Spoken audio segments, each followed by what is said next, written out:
So, welcome everybody to this session with the title Shaping Internet Governance in Times of Conflict. My name is Regine Grimberger. I'm the German Cyber Ambassador and I'm going to moderate this session. One of our panelists is still missing, so let's see how we manage, but we will start with somebody else anyway. So,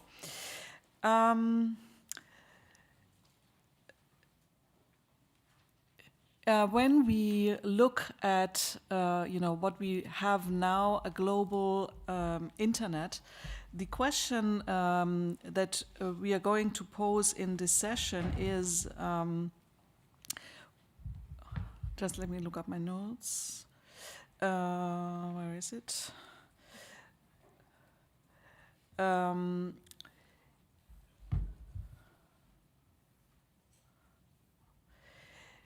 We live now in times of conflict, and this conflict is both imminent, sometimes even violent, a violent conflict like the Ukraine war, like the terrorist attacks that we've seen in Israel these days, like the military coups in the Sahel.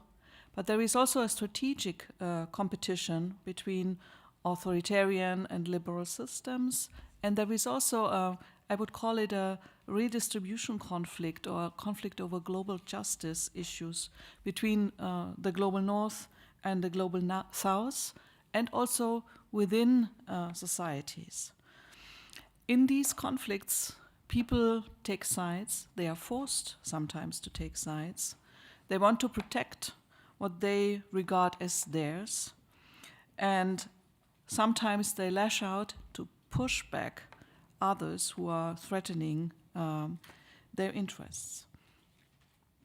Even institutions and conversations, sometimes also conversations that we have here at the IGF, are becoming increasingly politicized. You have seen or heard and remember, of course, that Ukraine in March 2022 requested from ICANN to block Russian internet domains.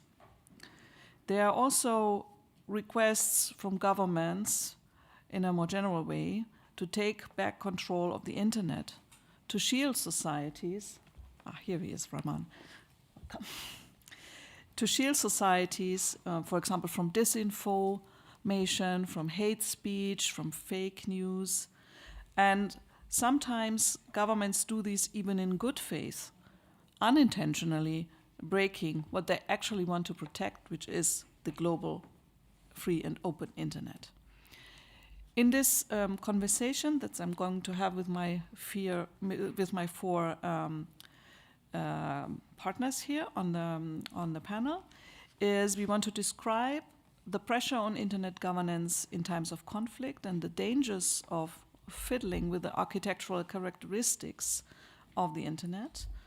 But we would like to also highlight what keeps us together, what are the elements that help us to maintain this global internet, which tools can we use to stabilize cyberspace in times of conflict. I would like to start to my right with David Huberman from ICANN. I would like to ask you to please introduce yourself first, so that we know where you're from, your affiliation, and then perhaps share your experiences with what happens to internet governance in times of conflict from your point of view. What is the issue, or what is the tissue that keeps us together, and what does ICANN do to protect this tissue? Thank you. Thank you, Dr. Greenberger. So good afternoon, everybody. My name is David Huberman. I work at ICANN. I am based in Washington, D.C. And I have spent the last 24 years of my life, building internet and ensuring that people around the world and societies around the world, from the richest to the poorest to the newest and the oldest, have functioning internet. And what do I mean by that? Well, when you pick up your phone, and you pick up your mobile device, and you launch TikTok, and you watch a video, to me, that's not the internet. When you open up your laptop and you send an email, to me, that's not the internet. what we are talking about is two very different layers. There is the layer where all these platforms exist, where your social media, walled gardens exist, where your government ministries have their intranets and their information, and the information for the society exists, where your email and where your videos exist. But all of these run atop a different layer, and this is the technical layer that underpins the entire internet. You mentioned a global internet, and that's very important because the entire world, the entire internet works because it uses common standards. Every time you do anything in an application, anytime you do anything on your computer, underlying it is a system of routing and a system of the DNS, the domain name system. They're a system of protocols that everybody in the world has chosen to voluntarily adopt, and they've adopted the same standards. And what that buys us is something called interoperability. Your internet in your country, in your home, works the same as my internet in my home, and the same internet everywhere around the world because of common standards. A very smart person told me yesterday that it is this system that is designed to unify the world in times when conflict tries to divide us. And I want to give you a really interesting example of it. There is a system on the internet that pretty much none of you have ever heard of that is the most important system on the internet, or one of the most important things on the internet. You rely on it every time you do anything, and you don't even know it. It's called the root server system. And it is essentially what allows every DNS query to work. And even if you don't know what it is, a DNS query is what allows you to get to every site you visit and allows your application to get to the places where it wants to deliver the data that you're asking. And everybody in the world relies on this root server system to work 24 hours a day, 365 days a year, for the 40 years that it has existed. So here's the thing. It's in a time of conflict where, if you think about a region, chaos has erupted, violence has erupted, people are being killed.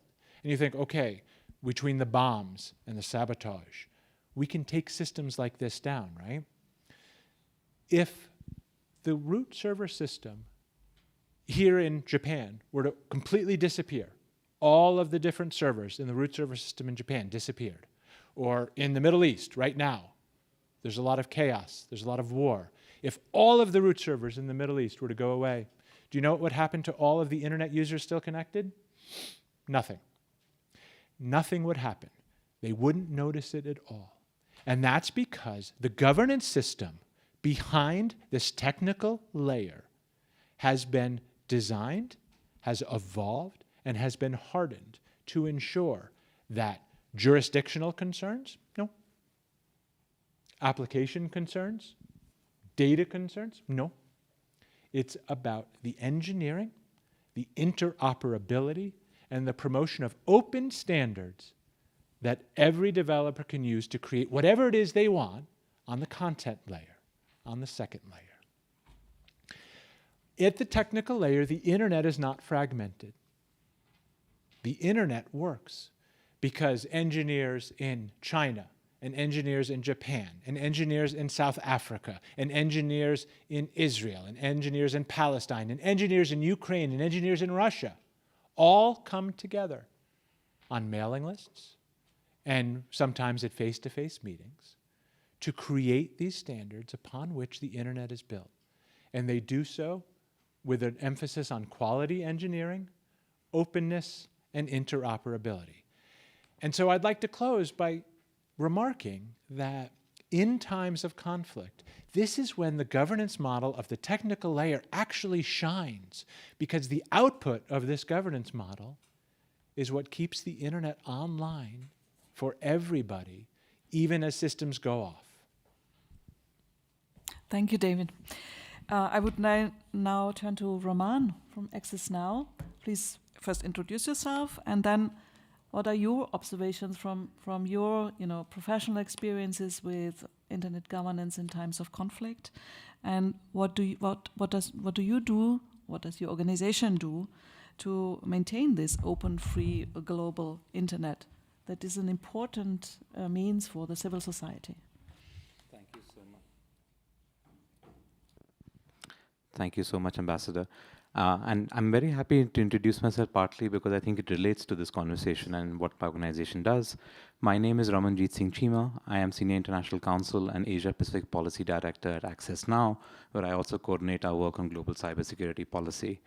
Access Now is an international civil society organization that seeks to defend and extend the digital rights of individuals and communities at risk. And we are born from this basic understanding that tech can empower, tech is critical to enabling human rights online and offline, but technology can also place people at risk. And that's a very important reason why we believe this community needs to engage in this conversation and why we exist. Access Now was in fact born as a digital security organization.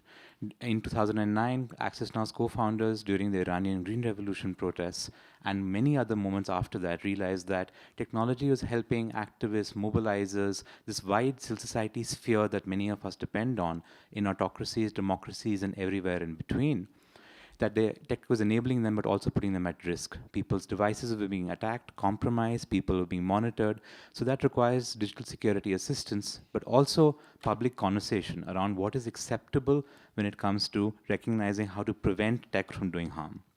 And what that means is today is we are a global digital security provider. We run a 24/7 digital security helpline that receives every day, as I speak, requests from civil society, journalists, and others, requests for assistance from basic things on what sort of device should I use to prevent myself from being attacked, or I believe I'm seeing something malicious here, or my friend who's an activist or a journalist has been detained. I'm worried about the information they may have on their device or in their online accounts, to many more complicated requests.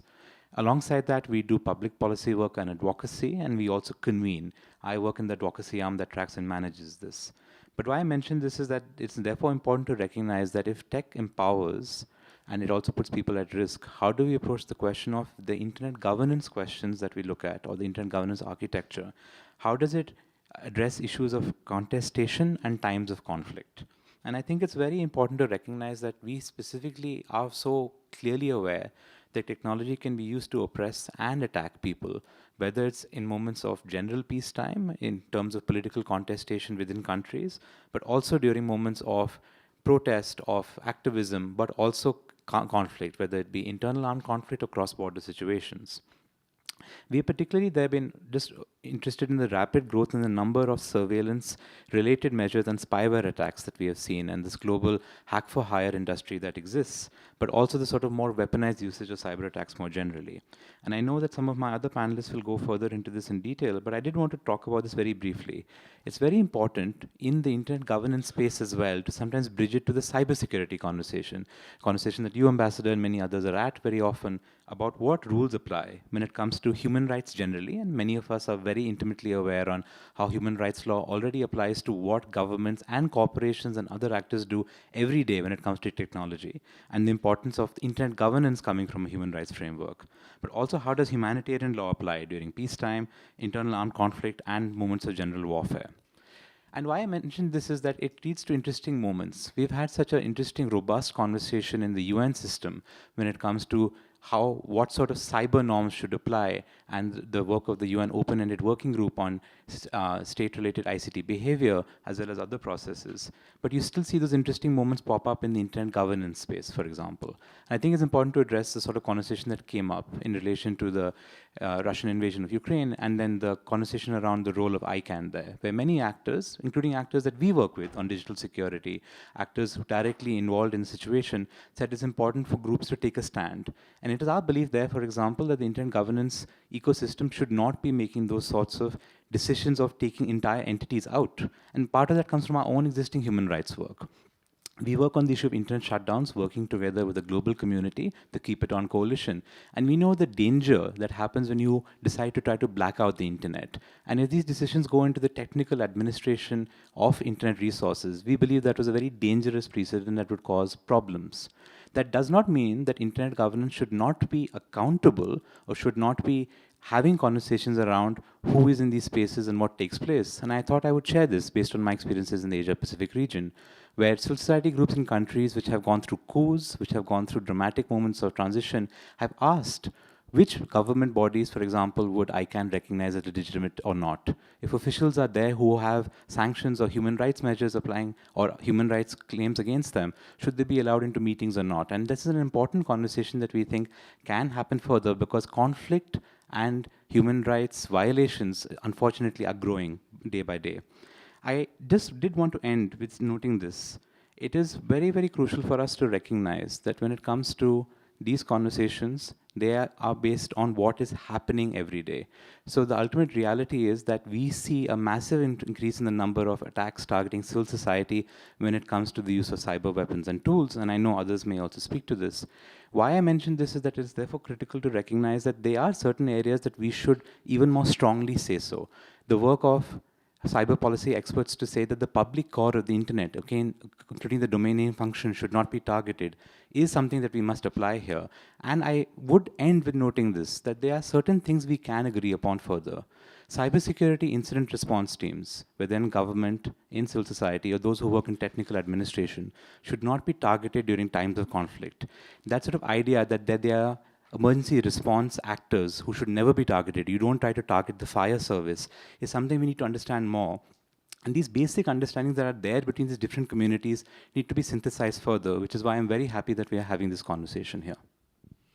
Thank you, Roman. I would like to turn now to Nele, my dear colleague from Estonia, Digital Ambassador. Please introduce yourself, and then I would like to ask you, because you are working closely with Ukraine, and Estonia has itself also experiences with attacks on the internet in cyberspace. I think it was in 2007. So that would be one aspect I would like to hear from you about. And then the other one is you're also working, you're looking at the bright side of digital technology and all the possibilities and opportunities that governments with, government applications can build on the internet, and the potential of digital cooperation also with your partners. So I would like to hear from you, what do you think should internet governance bring also as a contribution to this kind of overcoming of conflicts and providing for opportunities for example, achieving the Sustainable Development Goals in the long run? Hello, everybody, and thank you, Regina, for nice introduction. So I'm a digital ambassador from Estonia, and indeed, when I started in my position, I thought I would only deal with the bright side of digital technologies, because we also have a cyber ambassador whose task is to deal with all the dark side of the internet and technologies. But over time, unfortunately, some of these grayer and darker issues have also, I would say, merged on my table, and increasingly so. So I would say that this is has become also part of my everyday job to make sure that that technology is used for the good and for the bad. And there are several, I would say, global and multilateral and multi-stakeholder processes. One of them is why we are here, IGF. There are several others that are merging. So our task as tech ambassadors is to make sure that that the internet remains, as it was stated, open, free, interoperable, and accessible to everybody, but also that the technologies wouldn't be misused. But before I go to the second part of Regina's question, I would really perhaps point to some of the takeaways or something that we have seen in the current war in Ukraine and also beyond. And I guess we can conclude that actually both layers that you referred to, the technical layer and what is on top of it, is actually under attack and is also very fragile. And we can see that clearly that digital or the cyberspace has become part of the war. The war in Ukraine did not start with physical missile attacks. It actually really started with cyber attacks at Viasat that really affected telecommunication in Ukraine, and actually had a huge spillover effects to several other countries, including in the European Union. We also saw that data centers in Ukraine were attacked, and also the internet service provider Triolan was also attacked during the very first days of the war that started on the 24th of February. So what has resulted, we of course also know that the connectivity has been vital, and has been actually dependent on very few actors in Ukraine, if not to say currently mainly only one actor. And this brings in also other players in our I would say our diplomatic fora that perhaps used to be mainly focusing on the negotiations with states. Now the big the private sector and the big tech, of course, is big part of it, because they have an enormous power over the both layers. But of course, we have also seen several good practices coming out from this unfortunate war.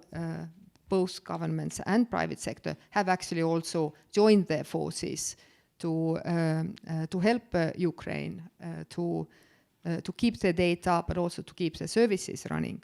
But the other takeaway from the war in Ukraine is that when we, and this is what we have seen also in Estonia, when years back the cyber attacks were mainly targeted at critical infrastructure, government databases, perhaps government websites and services and so forth, this is changing. So increasingly regular people's services that they use every day are being under attack.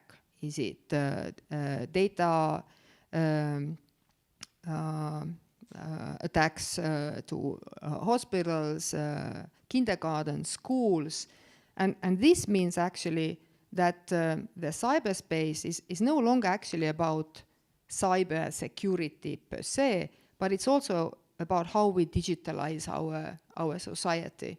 So for us in Estonia has been really useful that every single person in Estonia uses, for example, a secure digital identity, because it would be almost impossible to protect every single medical practice from these attacks if they were not using a secure digital identity. And I think this now finally comes to Regina's second question about the importance actually around digital cooperation. So we have had indeed a long-term cooperation with Ukraine over the past 14 years, building their digital infrastructure, building data governance, data centers, helping to introduce secure digital identity, helping it to be incompatible also with EU regulations and standards.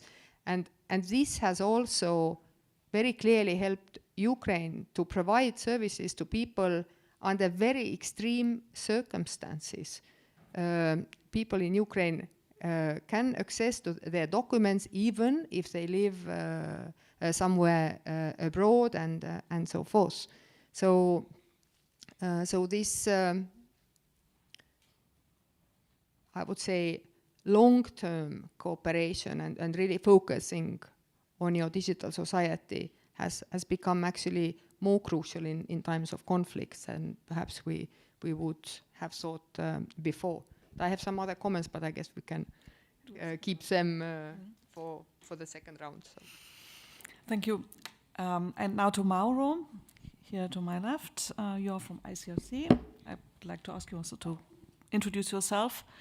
I wanted to have you on this panel because I wanted to highlight another element or another means that helps us to keep, the world together and unified, also in times of conflict. And in my understanding, that is also the role of international law, and especially international humanitarian law, which are basically rules of the road for societies, for governments, to minimize harms to civilians in times of war, and to perhaps also solve conflicts in peaceful ways. So please, could you explain a little bit where you stand, what you observe as threats to the global internet, and what can be done to prevent this harm or this damage done to the internet? Thank you, Regina. My name is Mauro Vignati. I'm a senior advisor on digital technologies of warfare at the International Committee of the Red Cross. I'm based at the HQ in Geneva. I think there is no need to introduce the ICRC. So I would like to start with two remarks. First one, what you said, Regina, at the beginning. So we have armed conflicts from one side, and then we have political and economical tensions that are going to impact internet. So what we see logically is that the two are influencing each other. So we have armed conflicts that are increasing the polarization of political and economical tensions, and we have also the opposite situation. This is the first comment. The second one is about what David said in the introduction. So we should talk about internet governance, and we should talk about digital governance. So we should talk about what is the infrastructure and what is built on top. So referring to the infrastructure, so what we see at the beginning of each conflict, one of the first infrastructure that is disrupted is the ICT, information communication technology infrastructure. So it could be antennas, it could be cables. So those are the first piece of the infrastructure that are taken down and disrupted. And here we have a first consideration. So internet has never been built with the idea to split what is to be used for military purposes and what is to be used for civilian purposes. So when we talk about that, so we receive immediately a reaction, say, hey, internet is like that, you won't modify internet, and no, it's not our goal to think of having two internets, but we have a consideration on that. So internet is not just a bubble, internet is 77,000 autonomous systems that are connected to each other. So those are autonomous because they can work without interconnection to the other. If they want to connect to the other, okay, and then we create the internet. But just to be aware that we are talking about independent systems that are connecting each other. And with the fact that the military armed forces are using more and more civilian infrastructure, we have a situation where logically, the civilian infrastructure will be taken down because it's used by armed forces. So this is the first consideration. In terms of international humanitarian law, there is a principle that is called the principle of distinction, that every time civilians and civilian objects must be distinguished to combatants and military objectives. So in this case, we have an intermingling situation where the infrastructure is not clearly defined and split among combatants and civilians. This is the first part for the what we can call internet governance. For the part of the digital, so what we see is that during armed conflict and after armed conflict, and even before the armed conflict are starting, we have a disruption of what we call the global digital supply chain. So this disruption of the global supply chain is done through sanctions, restrictions, even we see lately self-exclusion of companies from territories that are in conflict, and this is a huge has huge impact on civilians and also on the relief operations that an international organization like ours is doing. So when we talk about self-exclusion, we see companies that are exiting specific territories and not providing any more services that the civilians are used to use for several reasons. So for keeping contact with families, to be able to understand and receive information about relief operation that we deploy in the territory. And by them, they will be isolated in terms of information, so they will not receive any more information coming from outside the territory of the conflict. So this is the first consideration about the disruption of global supply chain. So international organizations like ours, we have to work on both sides of the conflict. If the technologies that we are used to use in those territories are no more there, how we can operate in the two territories and being able to coordinate our relief operations if those technologies are no more available in those territories. So, and this increases the difficulties for NGOs or for international organizations like the ICRC to operate in conflict zone. Thank you. I would like to put now a second round of questions to my panelists, but while I do this, please think about questions that you might want to raise. And my first question goes to David. You've heard about, the roles that other players in the game take for themselves, so like governments, international law organizations, in civil society. What do you make of this, burden sharing for maintaining the global internet? And perhaps you can also give us a little bit your take on the role of international law in this, because we were having a conversation about that before, and it was interesting what David said about that.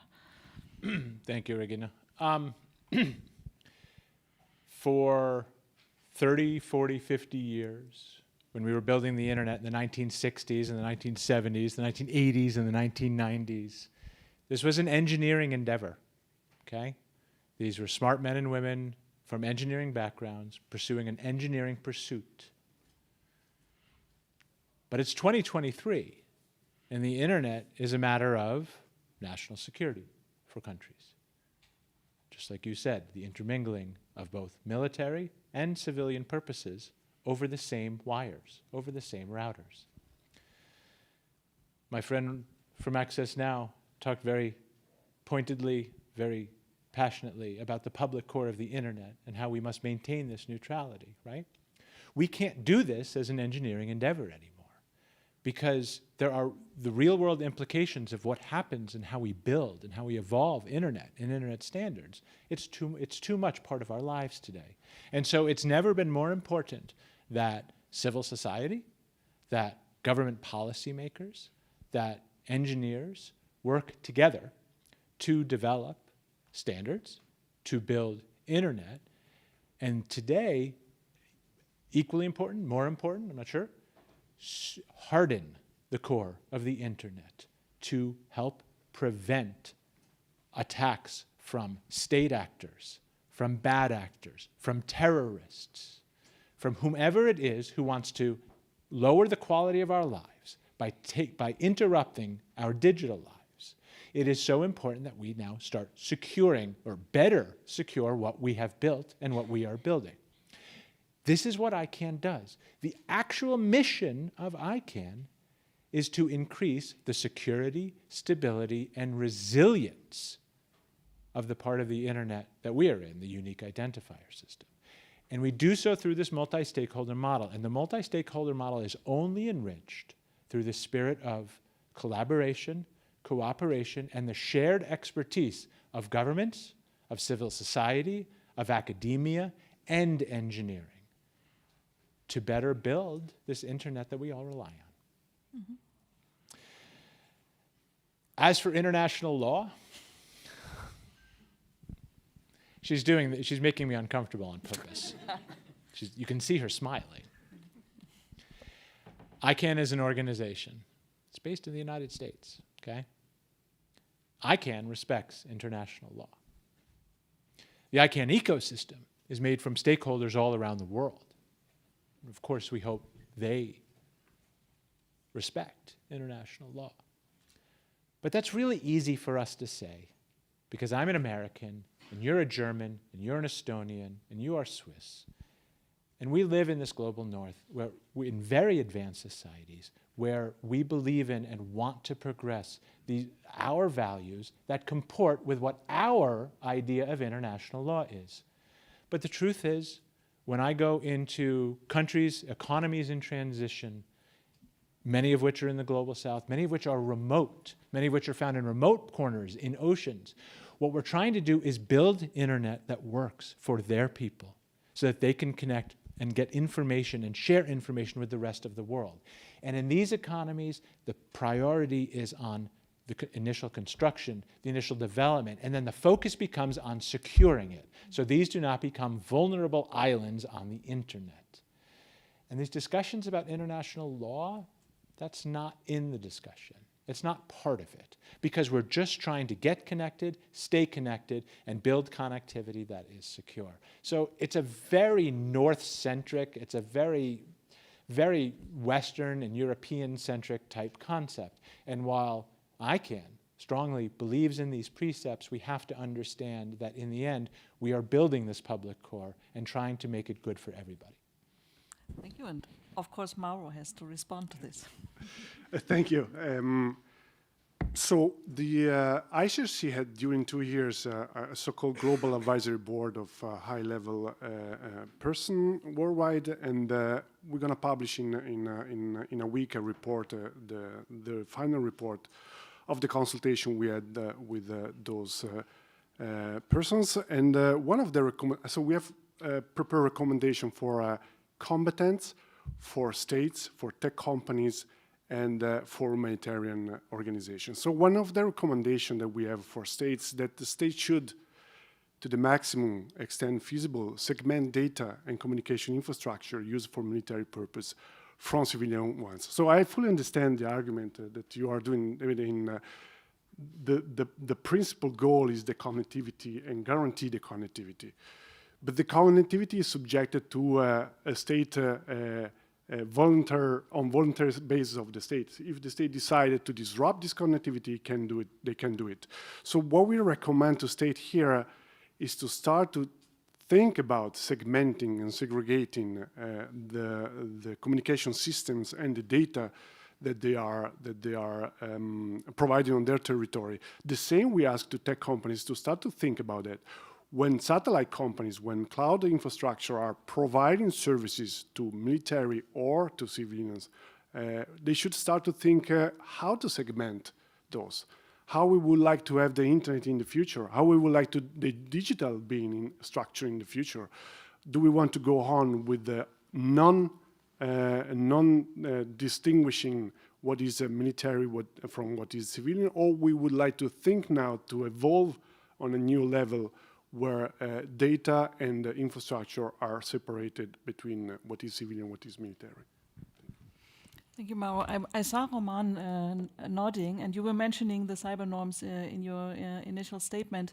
So I would like to hear from you, what role do you see for the international law in comparison to the other elements of the connective tissue that we have mentioned?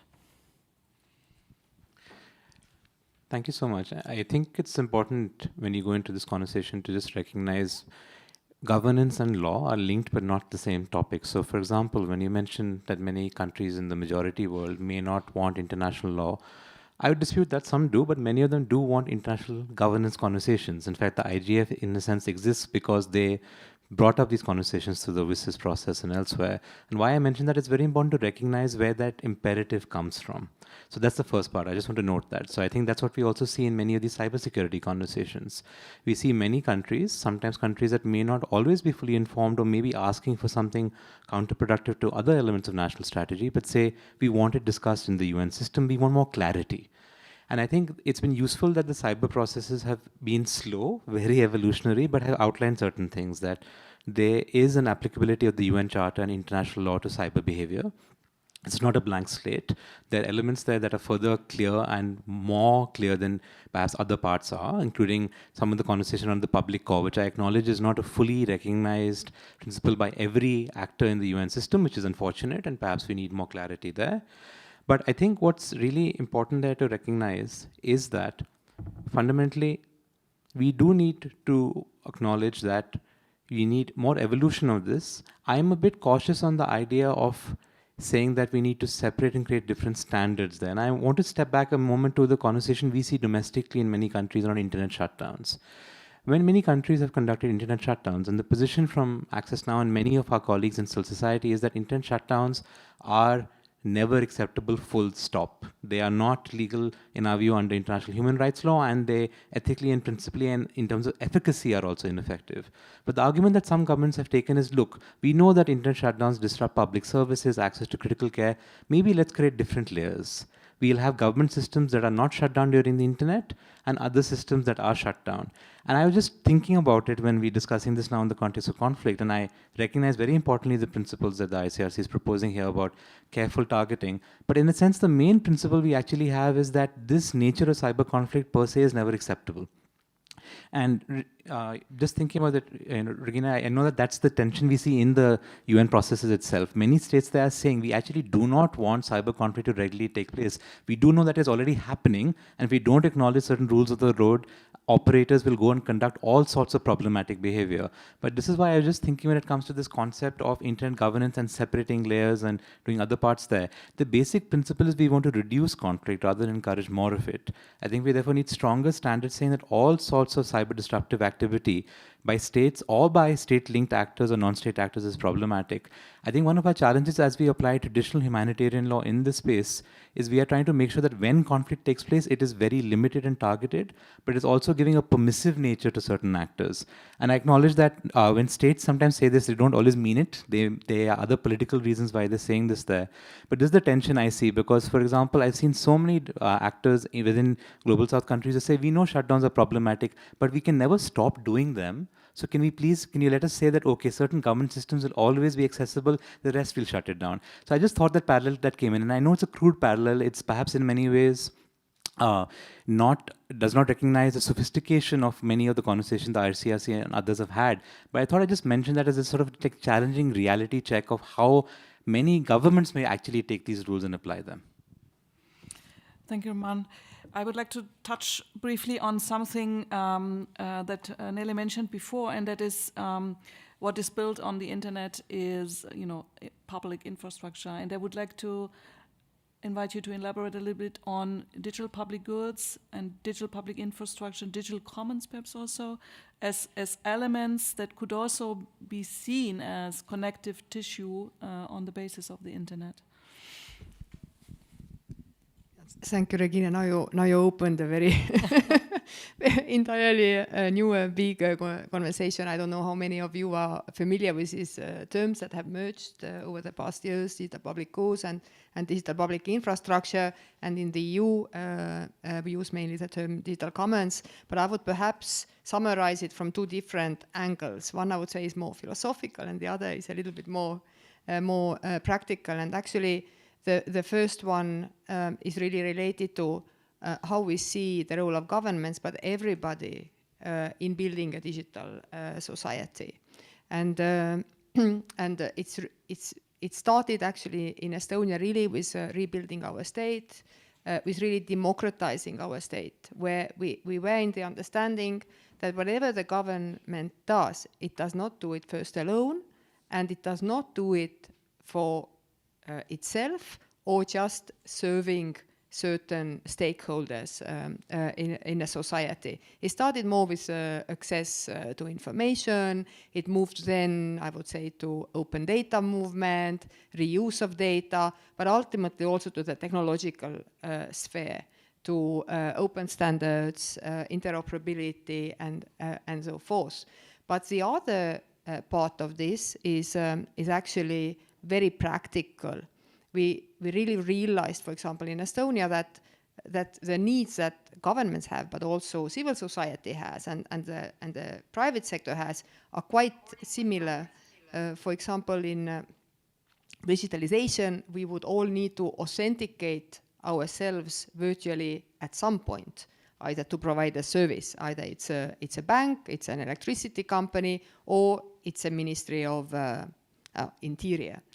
So what we did, we sort of combined our forces, and there are some aspects of this, I would say, digitalization that we really do together as a government, as a private sector, as every other participant in our society. And this, in a way, has also helped us first a habit to work together and share what we have done and reuse what we have done. So ultimately it comes back actually to resources. But I think it is now maybe related also to creating a global good that the internet allows us, but also digital technologies allow us to create and for everybody to use. So there are several examples from different countries around different solutions or products that have been made available for everybody for reuse. We have several of these products from Estonia that are used globally, also in Ukraine, that actually help us to to save resources. And this is something that we would actually like to see perhaps more taking place. We have some systems created in Estonia, for example. We are working together with Finland and Iceland. There are some digital solutions that we develop together, we maintain them together. It allows us to save not only money, but increasingly actually human capital. It's very challenging to find data architects or specialists, but surprisingly we don't see that much yet. But we are starting to talk about it. I think the movement on DPI, digital public goods, commons, is another push towards this. So I am a little bit positive to perhaps start sharing more of the good things we do. Thank you, Nelly. So now the floor is open for your questions. We have 2 microphones at both corners and also a hand mic here. And ask your questions. Who's first at the mic? Okay, then it's your question first.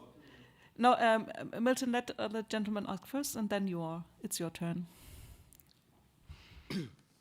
Hi, thank you.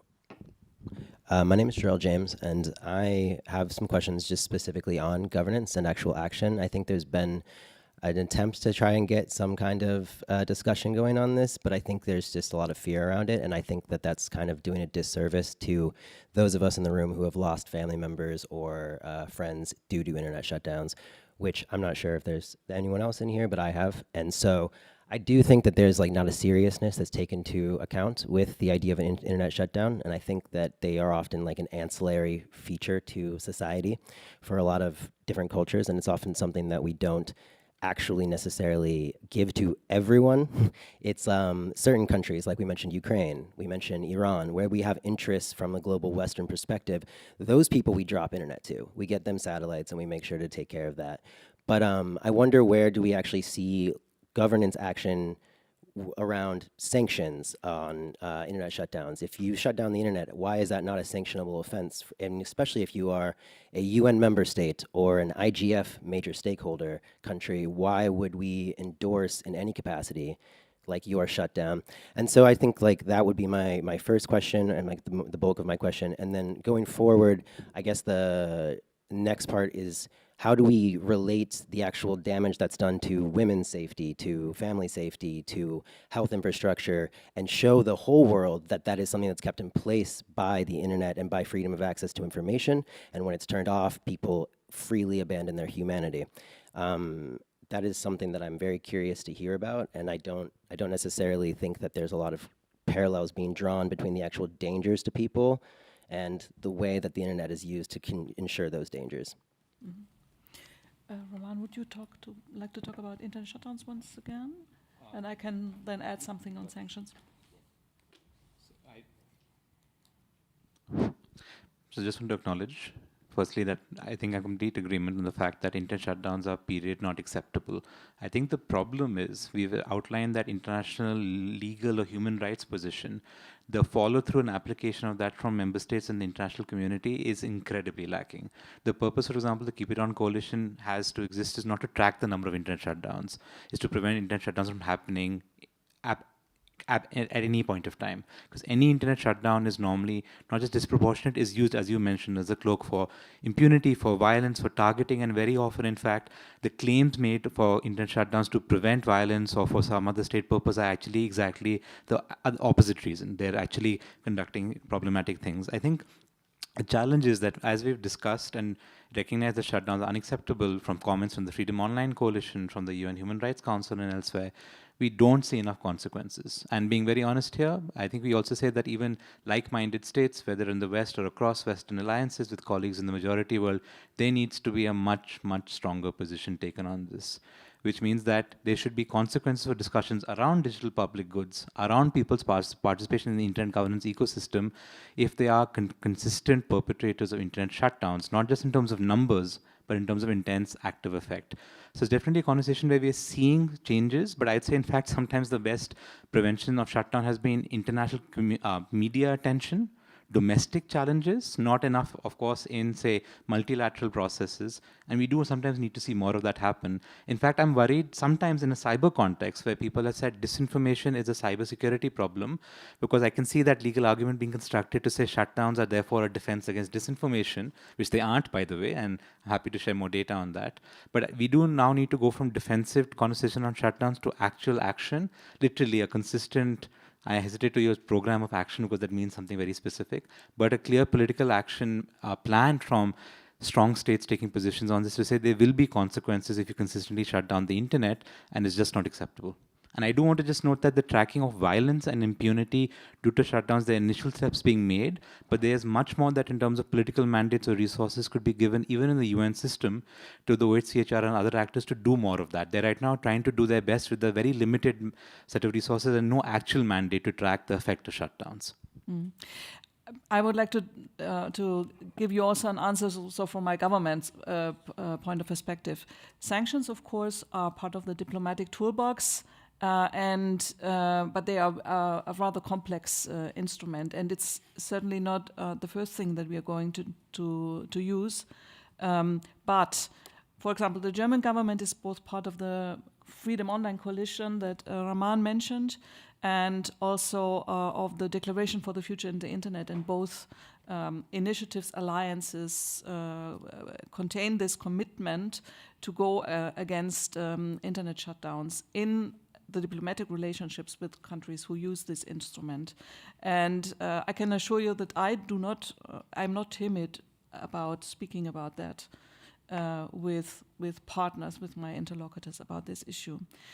But what I wanted to add to this is that what we also have to understand is that,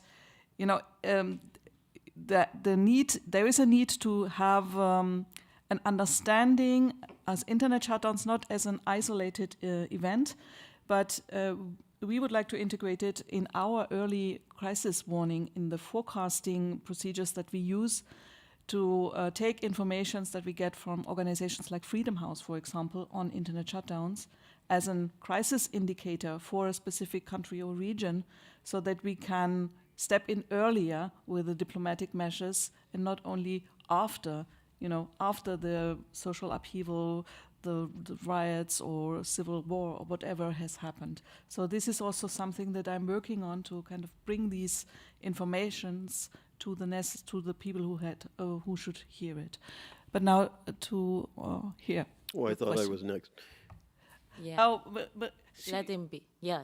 Go ahead. Okay, Milton. So I do want to contribute something very important to the discussion, which I think has been overlooked. And it really relates to this business of why aren't governments who shut down things sanctioned? And that is, to put it bluntly, there is no such thing as international law. There is international anarchy. Governments are sovereign, and there's no world government that can impose sanctions upon them, although powerful governments try, such as the United States. And how is this relevant to ICANN and to the so-called public core of the internet? Well, what we've done in order to get global governance of the public core, we have removed that whole governance problem from nation states, and we've put it in the private sector. And that's extremely important to understand. This is how we have internationalized governance of the domain name system. So David described ICANN as a multi-stakeholder organization. Everybody likes that term, so he's probably trying to make ICANN look good. But the point is, it's not, multi-stakeholderism is not the key characteristic of ICANN. The key characteristic is it is a private corporation that has multi-stakeholder representation and participation, and that gives it the ability to do things like say to Ukraine, sorry, we're not going to remove .ru from the root, or we're not going to, participate in U.S. sanctions on countries that the U.S. doesn't like, or we're not going to make the Iranians, succumb to their particular political agenda. So I think it's really important to understand the role of private sector governance in this kind of protecting the internet against subordination to military and political ends. Thank you. David, let's take the other question, and then I give you a possibility to answer. Yeah. Thank you. My name is Farzan Abadi, Digital Medusa. So I wanted to ask the panel about how can we actually approach conflict so that we leave no one behind. So we talk a lot about Ukraine, but Afghanistan, I have not heard a lot about Afghanistan and the situation that's going on there. And Sudan is in conflict as well. In Afghanistan, the digital transformation project that was funded by World Bank stopped after the Taliban took over. Taliban is a sanctioned entity. And if they become government, then there will be a lot of problems providing internet access to them. So how can we actually come up with an approach that we have a more inclusive approach, that we do not leave anybody behind, because they are struggling and they have nowhere to go to. And then another thing that I just wanted to mention, a lot of the times in various countries, the internet service providers are owned by the military. So if you want to like divide this and kind of like maybe sanction the military later on, then it will be a very, very difficult task to do. So I suggest thinking. And also another point, and that's the last one, using sanctions. And I think we need to come up with better mechanisms for resolving conflicts, especially when it comes to internet governance. Sanctions just cannot be so targeted on the internet. And I have done some research on that, especially at the infrastructure layer. We need to have measures so that they can function and they can operate. Thank you. Thank you. Let's take the other two questions and then close and give the panelists an opportunity to answer. Please be brief. Yeah, Dan Arnotto from the National Democratic Institute. I guess it's kind of an extension on the private sector point. Just looking at the role of kind of social media networks and platforms, I'd be curious to hear from the panel. But we've developed guidance around crisis management. A key component, I think, is actually working with different stakeholders, civil society coordinating with, say, a Meta or a X in terms of that aspect of dealing with critical situations. And I mean, for better or worse, these platforms have become a component of the infrastructure. People are going to the app; they're not going to a website anymore to report something or to follow the news or to communicate with someone about a critical issue. So I think we have to consider the specific role of the platforms and those specific elements of the private sector in these considerations. So I would be curious on your perspective there. Okay. My name is Chantal Joris. I'm with Article 19, Freedom of Expression Organization, and we've also been looking into many of these issues and where the gaps are. And one of the things I would be curious to hear your perspectives on is with international humanitarian law, in terms of a gap in international law, it still seems very much more clear when it comes to attacks in terms of involving kinetic force, involving physical force, but many of the methods of warfare now involve, again, the cyberspace, use of spyware, internet shutdowns, and there seems to be like much less clarity around whether the rules of distinction apply in the same way, the rules on targeting, or how proportionality and humanity principles can apply in this context. So perhaps also a question to the representative of the ICRC on the process to further clarify also how these rules should be applied to also by digital companies and states. Thank you. Thank you. We start with David, and then you pick the questions you would like to answer. Thank you. Well, I mean, we're just about out of time. So I really I wanted to thank Dr. Mueller for very eloquently stating what I was trying to get across about how the governance model at ICANN really shines during these times of conflict.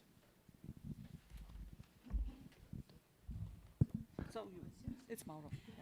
Yeah, I want first to give a brief answer the person that talked about other conflicts. So at least from the ICRC perspective, so we are working on more than 100 countries and working in so many conflicts that we take care of all the conflict where we are working in. We are not focusing specifically in one or the other conflict. So And this is something that we are working on. We opened a delegation for cyberspace in Luxembourg to research and develop, and doing research and development exactly in this respect, to understand if we are able, as the ICRC, to develop technologies and capabilities that can be deployed in conflict territories and provide connectivity to population that is no more able to have this connectivity, or to safeguard the information that they are transferring, because privacy is very important for the beneficiaries of the ICRC. So this is something that we are working on. We started this R&D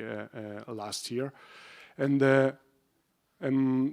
about the sanctions that are not the right method, I'm not saying that I agree or disagree. I mean, we are neutral, but what I say is that among the recommendations that we are delivering next week, one of the recommendations for the tech companies to understand that they have this major role in managing the infrastructure and the digital solution on top of that. And what we recommend to them is to understand if they are not under a sanction of a state and they want anyway to do their own decision, to consider to keep up the fundamental functioning and maintenance of the network and the communication. So this is something that we strongly try to advocate with tech companies. So we reach out to them, and we would like to stress the fact that we are working also with them in this regard. Apropos of the intervention of the representative of Article 19, so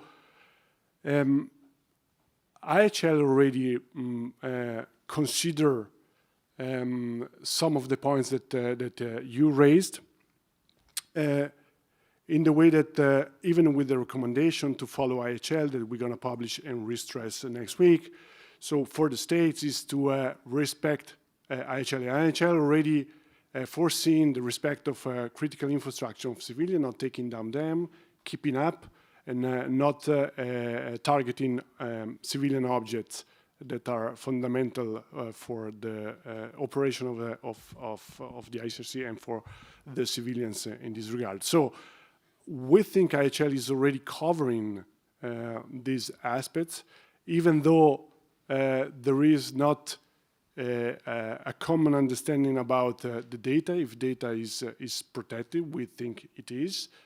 In terms of international maritime law, some position of other states do not go in this direction. So what we try to go is including data in this respect. So if data could be considered also by all the states as an object to be protected, we're gonna reach out what we would like to have with in respect to shutdown and another new, let's say, new topic that are not the classical cyber operation for disruption.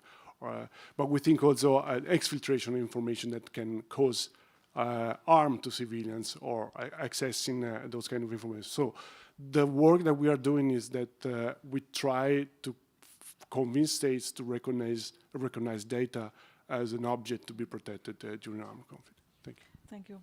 I think we have... I think I took too much time. Yeah, okay. So Nele, briefly, and then we have to wrap up.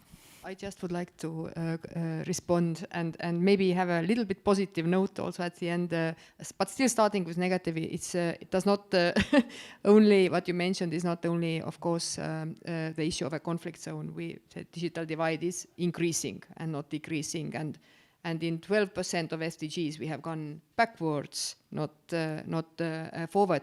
But regardless of everything, I do believe that digital is actually one of these areas where we can cooperate with almost every country, because it brings so many similar issues, but also similar solutions. So from Estonian side, we do cooperate in digital with almost every country through different partnerships with UN, EU, different banks and so forth, and including actually also Afghanistan, where we have some digitalization initiatives going on. So I end with a more positive note.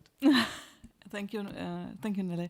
So time is out. We have to conclude this session. I thank you very much, people on the panel, for your contributions. It was very interesting, and also for your questions. some of which we will also have to take home to think about it more thoroughly. And I hope to see you again outside of this room. Thank you.